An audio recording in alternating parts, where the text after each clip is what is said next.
또. 아, 그게 다야? 다음 주 사이에 뭐 좀 나가시겠지? 아이, 나 좀 천천히 하고 싶은데 원장님이 빨리 기말 대비 들어가야 된다고 해서. 왜요? 하니까 12월 첫 주더라고요, 여러분들 시험이. 그래서 다음 주부터 해야 6주가 겨우 나온대요. 그래서 다음 주부터 해야 된다. 생각해보니까 그렇게 많이 남지는 않은 것 같습니다. 1학년 내신 잘 마무리해야 되니까 열심히 달려보자고요. 자, 오늘 첫 질문부터 갈게요. 오늘은 5질문이 아닙니다. 오늘은 4세트만 갖고 왔습니다. 아, 그러면 오늘 좀 일찍 끝나나요? 평소처럼? 아니요. 지문 개수가 적은 이유가 있습니다. 어렵기 때문에 그렇습니다. 다만 오늘 말고는 또 한동안 고통받을 일 없잖아요. 자, 이 훈련은 나중에 기말 끝나고 다시 이어집니다. 우리가 기말 끝나고 겨울방학 동안이라고 하겠죠. 그때 독서문학 훈련 또 본격적으로 할 거예요. 2학년 때는 국어 교과서 없어지는 거 아시죠? 국어 자체가 없어요. 2학년 때부터는. 알잖아. 왜 그래? 갑자기 다들. 문학이라는 교과서 받아요. 독서와 장문이라는 교과서를 받아요. 국어라는 교과서는 안 받고요. 영역 하나씩 받는데 보통 2학년 때 뭐 받냐면 아니 받지 않았냐 교과서? 안 받았구나. 문학 교과서를 보통 받아요. 그때 문학만 하는 거야. 한 학기 동안. 그리고 한 학기는 독서만 하는 거야. 그래서 겨울방학에는 독서와 문학을 훈련할 겁니다. 내신 대비면서 동시에 기본기 훈련인 거죠. 자, 그래서 그건 기말 끝나 또 안내해 드릴 테니까 우리 기말 대비 또 열심히 해보자고요. 첫 질문부터 시작하겠습니다. 4쪽 오세요. 우리가 저번 주에 뭐 했더라? 채권에 대한 얘기를 좀 했었죠. 근데 이제 채권의 가격이 변동할 수 있고 그 가격 변동이 멈추지 않고 그래서 채권에 대한 보험 그리고 그 보험료가 또 어떻게 변하는지 꽤 복잡한 거 봤습니다. 근데 그것도 참 어려웠지만 이것도 참 어렵습니다. 오늘 갖고 온 거는 BIS 비율이라는 지문인데 솔직히 얘기할게. 이거 여러분들이 풀 수가 없습니다. 처음부터. 이거 저번 지문 할 때도 내가 이 얘기했는데 이건 진짜로 맹사고 못 풀어. 저번 주고 솔직히 지금 푸는 사람이 좀 있어갖고 내가 조금 놀랬어. 근데 이거는 어림없어요. 자, 이거는 22년도에 시행한 수능 지문이고요. 경제 지문의 마지막 말미를 장식할 만큼 좀 어려운 지문이 맞습니다. 왜냐면 일단 여러분들이 이해할 수 있는 말이 그렇게 많지 않거든요. 자, 한번 해보고 들어볼래 설명? 이거는 어림도 없어 진짜로. 약간 절대로 읽다가 선생님 저는 빠가인가 봐라고 하면 안 돼. 정상이야. 자, 그러면 아무 힌트도 안 줄 테니까 적당한 시간을 좀 드려보도록 하겠습니다. 6문제입니다. 원래는 한 12분 들어야 되는데 뭐 여러분들이 많이 준다고 풀 것 같지는 않아서 제가 10분 30초만 재드리겠습니다. 그 안에 최대한 풀 수 있는 데까지 풀어보고 최고 난도 문제는 역시 4번 문제가 되겠습니다. 자, 한번 도전해보세요. 큰 기대 없. 여러분 다시 한번 고통을 사죄드립니다.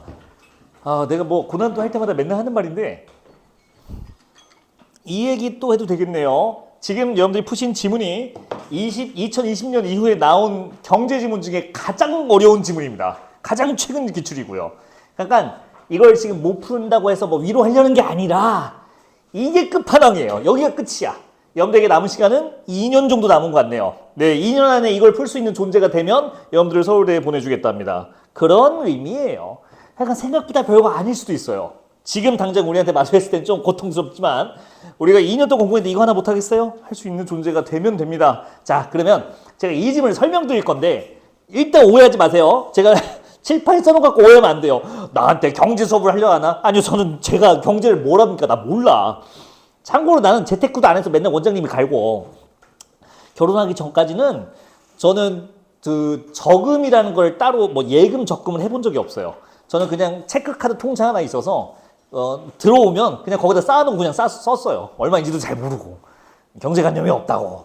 다만 그럼 제가 설명드릴 건 뭐냐.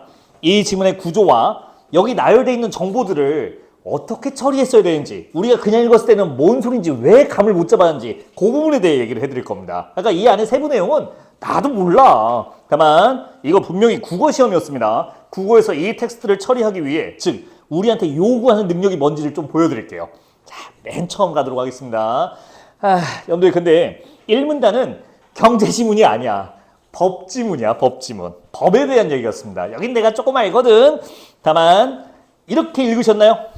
이렇게 읽은 사람이 별로 없어요. 읽기가 힘들어요. 자, 맨 처음에 뭘로 시작하냐? 국제법에서 조약이란 하고 시작해요. 어쩌고 저쩌고 설명한 다음에 쉼표는 엄청 길어요. 첫 문장이. 그 다음에는 국제관습법은 하고 국제법 설명을 해요. 둘 다 국제법입니다. 국제법은 어쩌고 조약은 뭐뭐 국제관습 뭐뭐라고 되어 있는데 둘 다 뭐예요? 끝부분이 뭘로 끝나요? 조약은 뭐뭐뭐인 뭐이고 국제가수법 뭐뭐인 뭐이다. 규범이에요, 둘 다.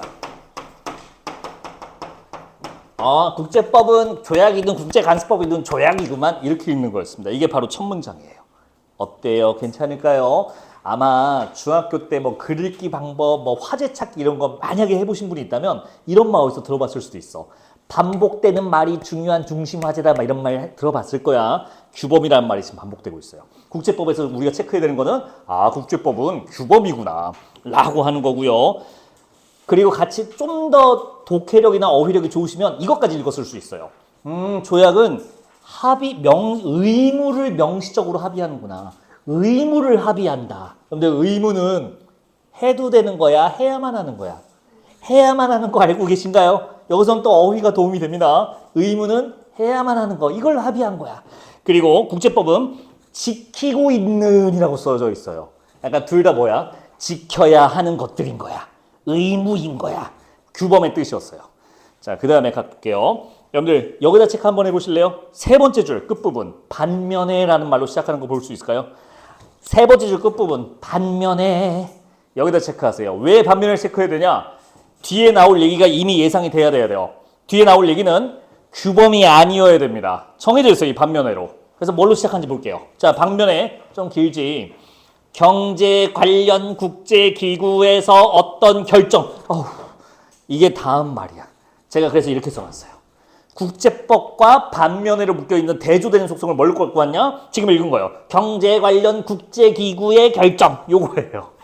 이 친구는 뭐라고 써있는지 볼까요? 권고적 효력만 있을 뿐 법적 구속력은 없다. 자, 권고만 있대요. 구속력은 없다. 여기서 이제 고수들이 이제 갈립니다. 이걸로 한 문제가 끝나요. 규범은 구속력이 있다 없다. 그게 추론 문제예요. 있다 없다. 있다 괜찮아요. 이게 구속력이었던 거야. 왜요? 반면에였거든요. 여기가. 이해됐을까요? 그래서 국제법 설명하고 반면에 이거는 권고뿐 구속력이 없다. 그러면 이거는 권고가 아니라 구속력이 있는 거군이라고 규범을 처리할 수 있게 되는 게 첫 번째 추론 단계였어요. 우리 이 정도는 할 수 있잖아요. 쉽지 않은 추론 맞아요. 언젠간 해낼 수 있습니다. 막상 또 보니까 할만한 거야. 자, 그리고 계속 읽어볼게요. 그런데 여러분들 그런데란 말 언제 써? 지금 찾으셨죠? 다섯 번째 줄이야. 1문단. 1문단을 잘 잡아야 돼. 1문단 다섯 번째 중간 보시면 그런데 자 그런데니까 지금 설명과 다른 얘기가 나와야 됩니다. 그러면 뭐가 나올 차례야? 구속력이 없는 게 아니라 구속력이 있는 게 나와야 될 차례라니까. 반면에 그런데 그러니까 다시 돌아왔어요. 읽어볼게요. 그런데 국제결제은행 산하의 바젤위원회 결정한 BIS 비율 규제 엄청 길죠. 다시 읽을게요. 지금 읽은 거. 그런데 자 천천히 다시 읽어볼게. 국제결제은행 산하 바젤위원회가 결정한 BIS 비율 규제 뭘까요 이게? 방금 했던 말인 거 눈치채야 돼요. 경제 관련 국제기구의 결정이랑 지금 똑같은 말인 거예요. 국제결제은행 산하 바젤위원회 이게 바로 경제에 관련된 국제기구였던 거예요. 이 정도는 같은 말로 처리가 될까요? 역시 어휘예요. 어휘에 대한 민감도와 이해력이 있어야 이것들이 방금 설명한 구속력이 없는 경제 관련 국제기구 결정을 말하려는 거구만. BIS 비율 규제 이게 결정이야. 됐을까요? 지금 요거는 원래대로라면 아까 설명에 따르면 구속력이 없어야 되는데 엄격히 준수되고 있다. 규범적 성격이 드러난다 하면서 이제 끝나요. 자, 됐지? 규범적이라는 거 구속력이 있다. 즉 얘들이 뭐가 있다는 거야? 이것까지 최종적으로 추론하면 됩니다. 갔다 와야 되긴 하지만 구속력이 있다라는 얘기까지 해주시면 돼요. 물론 여기서 여기로 바로 가도 되고요. 규범은 구속력이 있었네. 규범적 성격이네. 구속력이 있네. 이렇게 가셔도 됩니다. 뭘로 가든 상관없어요. 저 특이하게 BIS 비규주라는 거는 원래는 구속력이 없어야 되는데 특이하게 있다라는 얘기입니다. 여기까지. 힘들어. 어때? 이게 이 글의 절반이야. 나름. 참, 한 문장 남았네. 님들아, 이 국제법은 뭐에 의해서 구속력이 생겨요? 제재라고 써있는 거 보이실까요? 나 미쳤나봐. 제재. 1문단 밑에서 세 번째 줄. 이는 위반에 대한 제재를 통해 국제법의 효력을 확보하는 데 주안점을 둔 일반적 경향을 되돌아보게 된다. 자, 국제법의 효력을 제재를 통해 나타나는 건데 이걸 되돌아보게 된대요. 여러분들 되돌아본다는 거는 그게 아님을 인지한다는 뜻입니다. 이 친구는 자 물어볼게요. 뭐에 의해서 이제 구속력이 성립하게 된대요. 이 구속력은 신뢰요. 이러면서 시작하는 겁니다. 잘 생각해봐.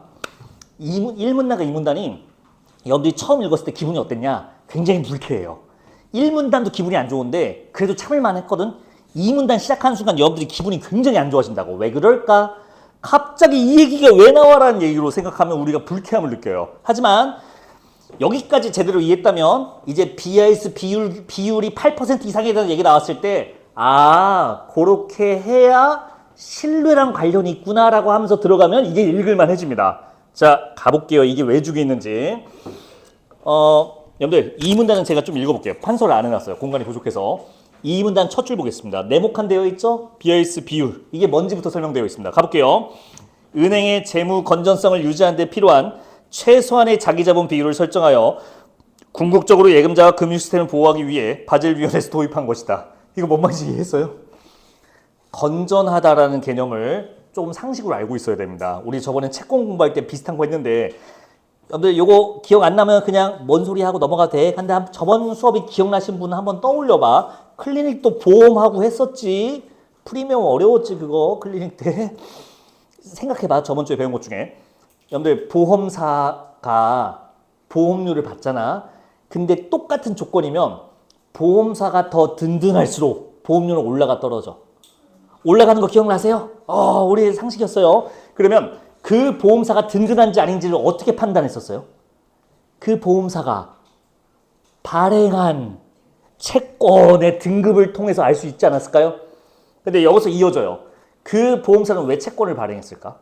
그 종이 쪼가리를 왜 주면서 현금을 받아왔을까? 이것 때문에 그래요. 이게 자기 자본이에요. 현금으로 내가 얼마 이상을 쌓아놔야 든든하다고 사람들이 믿어주는 거야.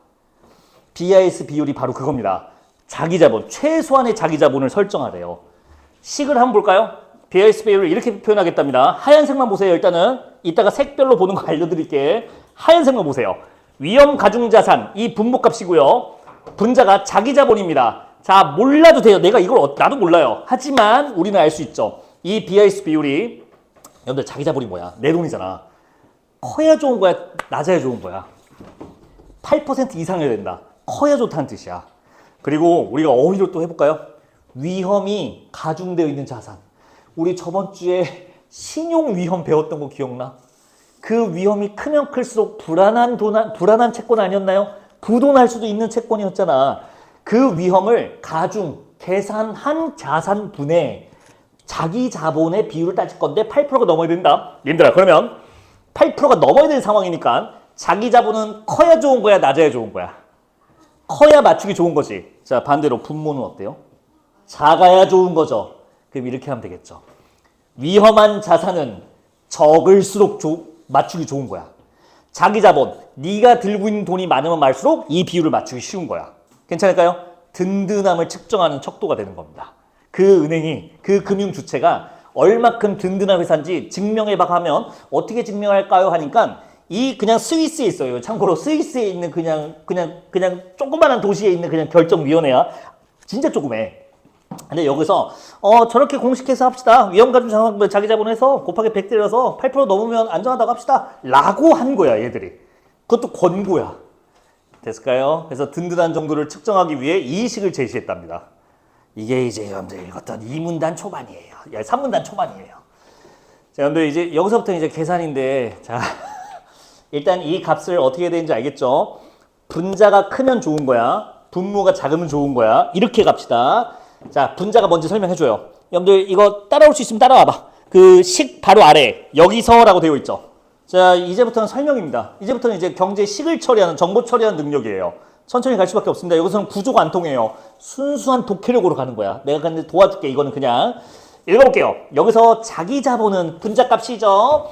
은행의 기본 자본, 보완 자본 및 단기 후순위 채무의 합. 됐지? 그래서 제가 써놨어요. 기본 자본, 보완 자본, 단기 후순위 채무. 이걸 합쳐놓은 게 분자값 자기 자본이야. 저게 크면 클수록 좋은 거야. 그럼 위험가중자산은 여기다 분모 값이다. 위험가중자산은 보유자산의 각 자산의 신용위험에 대한 위험가중치를 곱한 값들의 합으로 구해졌다. 자, 위험가중자산을 이렇게 구합니다. 보유한 자산 곱하기 신용위험에 따른 가중치. 간단하게 써놨어요. 자산에다가 위험한 정도로 곱해놓는 거야.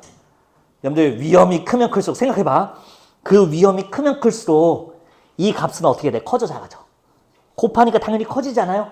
잠깐만, 이 값이 커진다는 건 분모값이 어떻게 된다는 거야? 커진다는 거잖아. 8%를 만족하기 쉬워진다는 거야? 어려워진다는 거야? 어려워진다는 거잖아. 그렇게 읽으면 이 식이 어려운 식이 아니에요. 위험한 자산일수록 위험도가 크면 클수록 저 8% 맞추기 힘들구나. 얘들이 기준하는 든든함을 만족시키기가 어려워지는구나. 이렇게 읽는 겁니다. 그렇게 읽어야 풀게끔 해줘요, 문제를. 여러분들 실제로 뒤에 문제에 아까 내가 4번 어렵다고 했잖아. 더하기 빼기도 안 할 거야. 그냥 개념으로 푸는 거야. 이따 보여줄게. 시작도 안 했네. 여러분들 이제 바젤 1 패치 내용 보겠습니다. 여러분들 이게 패치예요. 롤 좀 아니다. 게임 얘기 안 할게. 노란색을 제가 바젤 1 패치로 써놨습니다. 자, 이제 지문의 내용을 여기다 써놨으니까 우리 그냥 이 글을 이해해보자. 여기 왔다 갔다 하니까 귀찮으니까 그냥 써놨어. 봐봐. 위험 가중자산을 신용 위험과 시장 위험을 나눠서 구분했대요. 이게 뭔지 모르겠어요. 다만 신용 위험 부분은 국채는 0% 배정하고 위험 가중치를, 회사채는 100%를 배정하겠대요. 노란색만 보세요. 지금 빨간색 볼 필요 없어요. 빨간색 바젤 2예요. 아직 노란색이야. 그리고 시장 위험은 감독기관 승인하에 은행이 선택할 수 있게끔 그 위험 가중치를 결정하라고 했대요. 자, 이게 무슨 말일까? 님들 일단 이거부터 눈치채보세요. 이게 무슨 말을 하는 걸까? 국채는 0%고요. 회사채는 100%예요. 자, 참고로 회사채가 회사가 발행한 채권이야.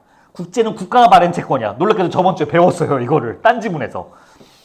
국가가 발행한 채권은 분모에 넣으라는 거야? 넣지 말라는 거야? 넣지 말라는 얘기잖아. 왜? 그거는 안전하니 이거 위험도에 넣을 필요 없어. 반대로 회사채는 어떻다는 거야? 그거 위험하니까 사채로 된 거, 삼성 발행, 아비투스 발행, 그거는 분모에 넣어라 그대로 라는 뜻이었던 거였어요. 괜찮을까요? 그러니까 국채 같은 거를 안전한 자산 채권을 많이 들고 있을수록 이걸 맞출 확률이 높아지고, 반대로 위험한 채권을 많이 가질수록 그게 분모값이 그대로 들어가니 맞추기 어려워지는 겁니다. 그게 바로 바젤 1이었어요. 그럴싸하죠? 괜찮은 계산법 같아요. 시장 위험도는요 별개인데요. 이걸로 처리 안 되는 게 있나 봐요. 그래서 그거 만약 이걸로 한다면, 자, 감독기관이 그러면 이제 딱 쓱 봐서 은행이 이 중에 괜찮은 거 선택하게끔 이제 선택권을 줘라는데 78%, 그러니까 0과 100으로 안 되는 78%, 55% 이런 거 할 때 요거 시장 위험은 요걸로 해라는 뜻이에요. 지금은 무슨 말인지 몰라요. 여기까지 오픈되어 있고 이 두 가지 위험도로 계산한 게 위험 가중 자산이다. 이게 바젤 1이에요. 자, 여기까지. 두 번째, 바젤 2에서 패치를 합니다. 왜? 문제가 있어요. 일단 이 노란색 국채 0, 회사채 100. 우리가 상식적으로 얘기해보자고. 괜찮아? 이게 납득이 돼? 국채는 안전하고 회사채는 불안하다? 그래? 그러면 여러분들, 물론 그 나라에서는 비극이지만 우크라이나 채권 가질래요? 애플 채권 가질래요? 뭐가 더 든든해 보여, 솔직히? 애플이 더 든든해 보이잖아. 근데 이 바젤 1 계산에 따르면 애플 채권은 분모에 넣어야 되고 우크라이나 채권은 안 넣어도 된다고. 으잉? 조금 이상하죠? 분명히 우크라이나 채권이 더 불안한데 이걸 갖고 있는 게 오히려 더 든든하다고 나와버려. 이 식이 조금 어색한 것 같아요 라고 해요. 그래서 바젤 2 패치가 바로 이겁니다. 신용 위험을 두 개로 나눠줘요. 표준 모델과 내부 모델로. 여러분들 써있는 말 그대로 써놨습니다. 추가한 말 하나도 없어요. 표준 모델을 그래서 어떻게 패치해주냐. 자, 이 얘기가 이제 뭔지 보세요. 국채는 기존 0%에서 0에서 150%로 하게끔 되어 있고요. 회사채는 20에서 150% 하라고 되어 있습니다. 눈치챘어요? 옛날에는 국채, 회사채 고정되어 있는데, 자, 이제 국가마다 다르게 배정된 거야. 여러분들 우크라이나 몇 프로 배정돼요? 깔끔합니다. 150% 배정돼요. 그러면 우크라이나 채권이 1억을 갖고 있으면 분모값 얼마 넣는 거야? 1억 5천을 넣는 거야. 더 맞추기 어려워지는 거야. 반대로 애플은 몇 프로일까요? 깔끔하게 21%다 배정됩니다. 현재. 안전한 거야. 그러니까 나 애플 채권 1억 들고 있는데 분모에 얼마 넣어야 돼? 1억을 다 넣어? 아니 2천만 원만 넣어 라는 뜻이었던 거였어요. 안전한 회사 그리고 불안정 국가도 구분할 수 있게끔 되는 겁니다. 이해됐을까요? 무슨 말인지. 이게 바젤 2였던 거야. 아 참, 신용위험을 하나 더 나눴다고 했는데 내부 모델이라는 것도 하나 더 해줬대요. 이건 뭐냐면 감독기관 승인하에 응인이 선택할 수 있는 선택권을 신용위험에서도 할 수 있게끔 하나 더 해줬대요. 참고로 이게 문제 중에 하나입니다. 바젤 1에서도 시장위험은 이걸로 은행이 선택할 수 있는 거 하나 해줬어요. 신용위험에서도 내부 모델 만들어서 은행이 선택할 수 있는 거 하나 해줬대요. 무슨 말인지 모르겠지만 그냥 주절주절 써 있습니다. 여기까지. 자, 됐을까요? 이제 패치 한 번 남았죠. 바젤 3요. 이제 여러분들이 보셔야 돼요. 여기까지 왔으면 이제 볼 준비가 됐어요. 이해했을까? 바젤 3가 나온 이유는 기존 게 좋아서일까? 기존 게 문제가 있어서일까? 거기다 끝났어요, 님들아. 문제가 있어서겠지. 그럼 뭐가 문제라고 인지했는지를 바젤 3 설명할 때 우리가 읽어주면 성공이고, 그러고 바로 4번 문제 풀러 갈 거예요. 자, 어디 오시냐? 5쪽에 첫 줄 있죠? 5쪽에 1문단. 4줄밖에 안 됩니다. 거기서 답이 갈립니다. 자, 바젤 3 읽어보세요. 여러분들이 눈을 지금 다시 읽어보세요. 뭐 하라고 한 걸까, 바젤 3.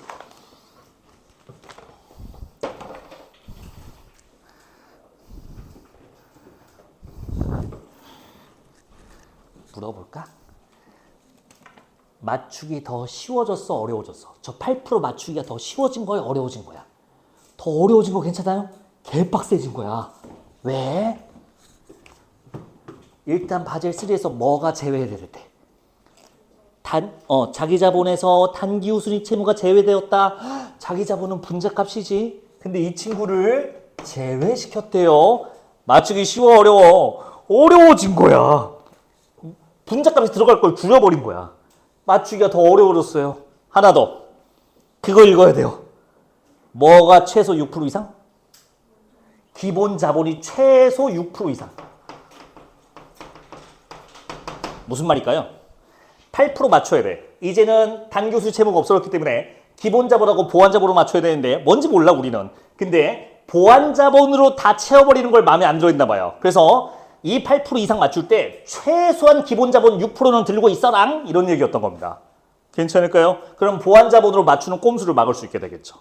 이런 거였어요. 끝입니다. 이게 바젤 1, 2, 3 패치 내역인데, 자, 지금 읽은 바젤 1, 2, 3만 기억에 남지. 요거는 글의 구조와 상관이 없어요. 다만 미약하게 연결되어 있는데 여러분들이 나중에 독해력이 거의 급에 올라오면 이 계산이, 봐봐, 조금 어려운 얘기야. 이 BIS 비율 규정 이 결정, 스위스 시골에서 결정한 이 결정을 왜 사람들이 마치 규범처럼 엄격히 국제법 조약처럼 막 지키고 있을까? 이게 사람들이 믿을만하다고 생각했기 때문이었을 거야. 쓸만하다고 생각했을까? 그러면 쓸만하게 하려고 많은 노력을 하면서 개량하고 패치했겠지. 그게 우리가 본 바젤 1, 2, 3야. 그렇게 되는 거였어요. 이어져요, 사실은 이것도. 4번 문제 도전해도 될까요? 4번 문제 한번 해볼까? 아, 설렌다. 4번 와보세요. 자, 지금 도전 자체를 못하신 분이 있어서 문제를 천천히 설명드리겠습니다. 여러분들 보기 보시면 내가 읽어볼게. 은행이야. 어느 해 말 발표한 자기 자본 및 위험 가중자산. 자, 뭘로 보여? 자기 자본 및 가중자산, 위험 가중자산, 분자와 분모. 자기가 공개한 분자와 분모 값이야.는 아래표와 같대요. 은행은 OECD 국가와 국채와 회사채만의 자산을 보였으며 바젤 2 협약 모형에 따라 BIS 비율 산출 공시하였대요. 물어볼게요. 몇 프로 나왔을까요? 할 수 있을까요? 여러분들 바젤 2는 특징이 뭐였지? 빨간색이 바젤 2였어요. 국채를 0에서 50%, 회사채를 20에서 150으로 유동성 있게 할 수 있겠죠. 그래서 추가 설명 한 문장 더 들어있어요. 보기에 뭐라고 되어 있어? 마지막 문장. 회사채는 몇 프로 했대? 50% 때렸습니다 라고 한 거야. 나름 안전한 회사 썼나 봐. 자, 몇 나와요? 여러분들 저 숫자가 그냥 써놓은 게 아니야. 여러분들 계산하기 편하게 해놓은 숫자야. 여러분들 박스가 2개 있죠? 첫 번째 표의 타이틀이 뭐죠? 자기자본이죠. 심플하죠? 자기자본 지금 몇 종류 있어요? 3종류 있죠? 사실 눈치 빠른 사람은요, 여기서 뭐 나올지가 알아요. 여러분들 바젤 3에서 빠진 게 아까 3번째였죠. 이따가 보고요. 그거는 일단은 기본자본, 보완자본, 단기우수 채무. 자, 근데 바젤 2를 때렸답니다. 그러면 3개 모두 다 더해야 되죠. 아직 바젤 3가 아니니까. 얼마에 합치니까? 계산을 못하겠네. 110억인가요? 나 왜 계산을 못하냐? 110억이죠. 오케이. 그러면 그 아래 보세요. 두 번째 박스에 타이틀을 봐. 위험 가중자산은 아니야. 다시 봐봐. 위험 가중치를 반영하여 산출한 위험 가중자산. 무슨 말일까요? 위험 가중치를 반영해 놓은 값이야. 곱하면 안 돼요. 저기다가 50%를. 다시 위험 가중치를 이미 반영해 놔서 계산해 놓은 값이에요 라고 알려준 거라고. 그러면 뭐가 있는지 볼까요? 신용위험에 따른 거 국채와 회사채 나눠져 있고요. 시장위험에 따른 거 400억 있고요. 자, 맨 처음에 나눠진 거 이제 좀 미스테이크가 풀립니다. 신용위험과 시장위험 두 개로 나눠졌었어요. 바젤 1부터. 신용위험은 국채, 회사채 나눠져 있었고요. 시장위험은 임의로 설정된 값으로 했었습니다. 그래서 어떻게 하면 돼요? 다 합치면 돼요. 그러면 300 합쳐서 몇 억? 600 얼마야 이거? 1000억. 와, 1000억인 겁니다. 물어볼게요. 바젤 2에 따르면 몇 프로인가요? 8% 같은 소리 하고 있네. 1000분의 110을 내가 계산해줘야 돼? 11%죠.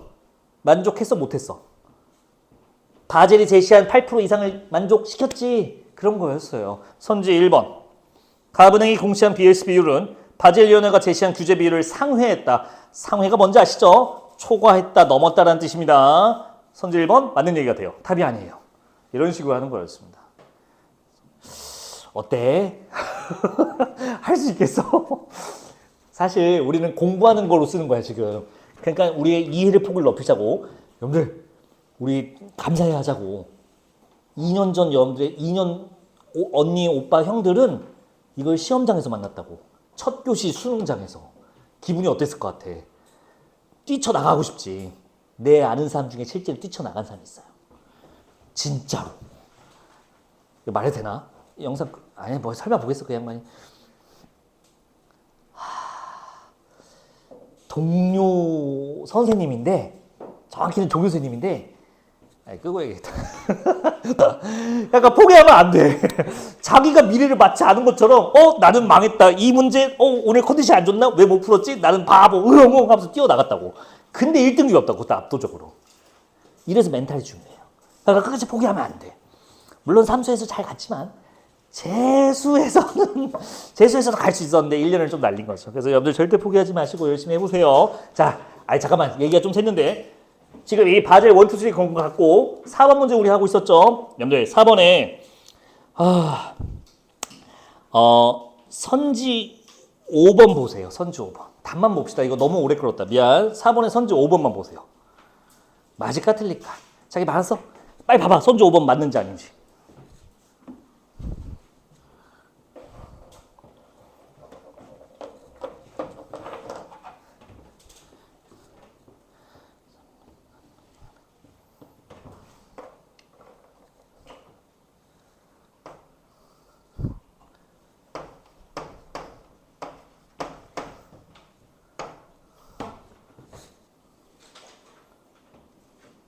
아니, 정신 차려. 기본 자본 50, 20. 짜잔.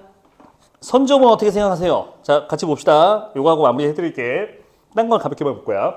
기본 자본 50, 보완 자본 20, 단기우승 채무 40 이렇게 써있죠, 지금. 이게 분자값이죠. 근데 바젤 3니까 뭐가 제거돼요? 이 친구는 따지면 안 되죠. 어때요? 이것만으로는 지금 8%가 안 맞지. 지금 분모 1000억인 거 아시죠? 1000분의 70이야. 7%에 못 맞춰. 근데 아주 매력적인 선조문에서 얘기를 해요. 뭐를 10억 추가해 주겠대요. 보완 자본을 10억 더해 주겠대요. 세상에. 그럼 이거를 10억을 더해 준대요. 총 몇 억이야? 80억이지. 이제 맞춰요, 못 맞춰요? 8%.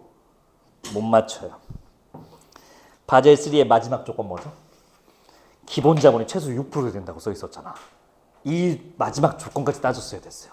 얘가 10억을 더해봤자 물론 합은 80억이 돼서 8% 맞출 수 있어 보이지만 바젤 3의 마지막 패치 내용은 기본 자본을 최소 6% 유지하라고 있습니다. 자, 1000억분의 50억이기 때문에 이 최소 6% 만족을 기본 자본 6%의 조건을 만족을 못 시켜서 바젤 3를 충족이 안 됩니다. 답이 5번인 이유예요. 충족되지 않음이야. 어때? 이거 실전에서 할 수 있을까? 정답이 몇 프로일 것 같아요? 23.7%입니다. 자, 몇 명 풀어서 맞춘 거야?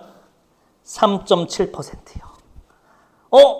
수능 기준, 모의고사 수능 기준, 여러분들 내신 말고요. 몇 프로까지 1등급이야?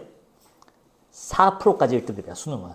여러분들도 참고로 수능은 9등급제이기 때문에 4%까지 1등급 줍니다. 즉, 누구만 풀어요? 1등급만 푸는 문제야, 이런 것들이. 딱 정답률 비율이 알려주죠. 자, 그래서 우리가 그 단계까지 가려면 좀 시간이 필요합니다. 열심히 해보자고요. 아, 힘들어. 여러분들, 요거 하고 쉴 테니까 남은 문제도 그냥 깔끔하게 처리하고 쉬어버리자. 좀 일찍 쉴게. 너무 힘들어 하셨어, 다들. 여러분들, 이제, 아이고. 이 글에, 이 글 잠깐만 좀만 더 볼게. 왜냐면 맨 처음에 뿌려놓은 이 법이라는 떡밥을 마지막에 회수합니다. 자, 5쪽으로 오세요. 5쪽으로 오셔서 2문단 나오겠습니다. 자, 까먹었으니까 내가 조금만 읽어볼게. 바젤 협약은 우리나라를 비롯한 수많은 국가에서 채택하여 제도화하고 있다. 현재 바젤위원회에서는 28개국의 금융당국이 회원으로 가입해 있으며 우리 금융당국은 2009년에 가입하였다. 하지만 우리나라는 가입하기 훨씬 전부터 BIS 비율을 도입하여 시행했으며 현행 법제도 이것이 반영되었다. 바젤 기준을 따름으로써 이제 무슨 말인지 보이세요? 은행이 믿을 만한 징표를 국제금융시장에 보여줘야 했던 것이다. 재무 건전성을 의심받는 은행은 국제금융시장에 자리 잡지 못하거나 심하면 아예 발을 들이지 못할 수 있었다. 무슨 말이냐? 얘들이 제시한 계산법 8%를 만족 못 시키면 다른 나라에서 거래를 안 해줘요. 아, 니네 뭐 니 돈도 안 들고 지금 사기치는 거 아니야? 불안한 회사구만, 불안한 은행이구만, 니들이 안 놀아 이렇게 돼버리니까 국가에서 가입하기 전, 바젤위원회에 가입하기 전부터 이미 지키고 있었던 거야. 맨 처음에 뿌렸던 떡밥 뭐였죠? 이거 왜 지키는 거죠? 신뢰요. 신뢰를 보여주기 위해 했던 거였던 거죠. 아무도 이거 안 지킨다고 총수로 막 전쟁 안 일으켜요. 푸틴이 막 BIS비를 안 지켜하면서 총 안 쓴다고. 근데도 지켰다고. 신뢰 때문에. 그리고 이제 마지막 문단이요. 여러분들 딱딱한 법하고 말랑말랑한 법 뭔지 보이시죠? 지금 바젤위원회 결정인 BIS비율은 무슨 법이래요? 말랑말랑, 소프트야, 하드야? 마지막 문단 보시면 돼요. 말랑한 법이야. 뭘까요? 이거랑 연결될까요? 신뢰로 형성되는 법을 말랑한 법으로 했습니다. 딱딱한 법은 뭘로 설명했죠? 제재를 통해 성립하는 게 딱딱으로 설명했어요. 끝. 이제 풀러가면 됩니다, 문제.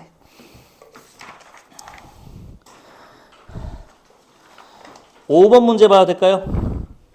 말랑말랑한 법을 고르래요. 여러분들 5번의 기억이 방금 봤던 말랑말랑한 법이야. 여러분들 말랑말랑한 법은 그 가입한 얘가 지키는 거야? 가입하지도 않았는데 지키는 거야? 다시 천천히. 말랑말랑한 법이다. 이거 가입했으니 지킨다야? 가입하지 않았는데도 지킨다야? 안 왔는데도 지킨다. 괜찮아요? 그게 말랑말랑하다죠. 그러면 여러분들 되게 쉬워요. 선지 1, 2, 3, 4를 다 날려버립니다. 왜냐면 선지 1번 바젤위원회가 패스. 선지 2번 바젤위원회가 가입 회원이 없는 국가에 바젤 기준 준수하도록 요청한다. 아니요. 얘들이 요청하는 게 아니야. 그러니까 바젤위원회가 뭘 하는 게 아니야.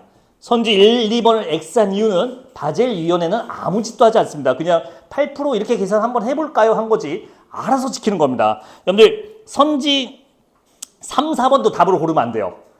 선지 3, 4번은 다 똑같이 뭘로 시작하냐? 바젤위원회 회원국가는 자기가 회원이니까 지키는 거야. 우리가 찾아야 되는 건 뭐죠? 선지 5번이요. 바젤위원회 회원이 없는 국가인데 이거를 지키도록 국내에서 효력이 발휘해갖고 법으로 만들어놔요. 자, 5번이 답인 거예요. 이게 말랑말랑 법. 지킬 필요가 없는데도 알아서 지킨다. 그 뜻이었던 거죠. 너무 어려운가? 답 위주로만 설명해 드릴게요. 나머지는 여러분들이 만약에 관심이 좀 있다면, 여러분들이 독해력에 좀 발전을 기대한다면 집에서 꼭 다시 보는 걸 권해드려요. 1번 문제 보겠습니다. 자, 1번의 선지 1번 보시겠습니다. 특정한 국제기준의 내용과 그 변화 양상을 서술하며 국제사회에 적용하는 규범성을 설명하고 있다. 자, 뭐 여기저기 막 열심히 설명한 것 같은데 특정한 국제적 기준의 내용과 그 변화 양상. 이 특정한 국제적 기준이 뭐죠? BIS 비율 말하는 거 괜찮아요? 이거의 변화 양상이 어떻게 됐었죠? 이렇게 바젤 1, 2, 3 요거였어요, 이게. 그리고 거기에 작용하는 규범성. 네, 이 친구 말랑말랑하게 신뢰로서 구속력이 작동한다는 얘기죠. 이 글 전체를 묶은 게 놀랍게도 선지 1번이에요. 다시 보면 보여요. 자, 선지 2번. 여러분들 이건 대부분 맞췄을 것 같은데 만약에 못 푸신 분들은 선지 3번을 한번 다시 보세요. 2번 문제의 선지 3번. 어때? 개소리지. 딱딱한 법은 제재보단 신뢰로서 반대입니다. 신뢰가 아닌 제재로서 성립하는 게 딱딱한 법이었습니다. 마지막 문단에서 정리되어 있었어요. 다 됐어. 자, 3번 문제 보겠습니다. 이거는 그냥 여러분들 틀리라고 낸 문제라서 그냥 한번 보면 돼. 님들아, 아까 노란색 볼게. 노란색 바젤 1일 때, 노란색일 때 은행이 자체적으로 감독기관 승인하에 선택해서 할 수 있는 모델이 있어? 요거 있지. 시장 위험 그렇게 하기로 했지. 이게 뭔 말인지 나도 모르겠지만 그렇게 써 있었어. 그리고 빨간색 바젤 2일 때 역시 은행이 선택할 수 있는 게 있었어. 신용 위험의 내부 모델은 은행이 선택할 수 있었어요. 감독기관 승인하에. 똑같은 말이 써 있었습니다. 아까 시작할 때 말했죠. 수상하게 반복되는 말은 무언가 내겠다는 겁니다. 님들아, 그걸 생각하면서 선지 4번 보세요. 3번 문제 선지 4번을 그대로 보세요. 어때? 바젤 2 협약에 따르면 시장 위험 경우처럼 은행이 감독기관 승인하에 선택할 수 있는 게 있다. 요거요. 신용위험 중에 내부 모델을 설명한 말이었습니다. 이거 어떻게 찾아? 그래서 이런 거는 틀려도 돼요. 괜찮아요. 다만 이런 식으로 존재는 한다. 정보를 묻는 문제를. 근데 찾기 거의 어려워요. 만약 찾았다면 아주 훌륭합니다. 세밀한 독해를 갖고 있는 거죠. 나머지 선지는 왜 틀렸는지 안 볼게요. 다 됐나? 하나 남았나? 여러분들 6번 문제 어휘 문제인 줄 알았죠? 어휘 문제 아니에요. 글을 이해해야 풀 수 있어요. 님들아, 이거 답만 알려드릴게요. 여러분들 아까 이게 답이 3번이거든요. C가 뭘까요? C. 알파벳 C 보고 오세요. 재무 건전성을 의심받는 은행은 국제 시장에 발을 들이지 못한다. 이게 혹시 바젤위원회에 가입하지 못한다요? 아니지, 국가끼리 그 은행이랑 거래를 안 해준다. 그 얘기 아니에요? 자, 그래서 6번의 답 3번입니다. 바젤위원회 가입이랑 상관없는 얘기였어요. 이거를 조금 이해할 수 있는 수준이 되면 됩니다. 제가 왜 이 얘기를 자꾸 드리면요. 앞으로 여러분들이 볼 지문은 무조건 이 지문보다 쉽습니다. 왜냐면 이게 가장 어려운 지문이었으니까요. 반대로 생각하면 돼. 이거보다 더 어려운 건 없네. 무조건 이거보다 쉽네. 이렇게 생각하면 되죠. 기지개 피는 게 야, 쉬기 좀 애매하지 않니? 시간이? 애매한 게 아니라 명확한가? 쉬지 않을 시간이라는 게. 알았어. 야, 이거 진짜 쉬게. 야, 그러면 잠깐만 쉬는 시간 이후로 생각해봐. 어떤 지옥이 펼쳐질까? 문학 2개, 독서 지문 하나, 과학 기술인데 이거 10분만 쉬었다 합시다. 깔끔하게.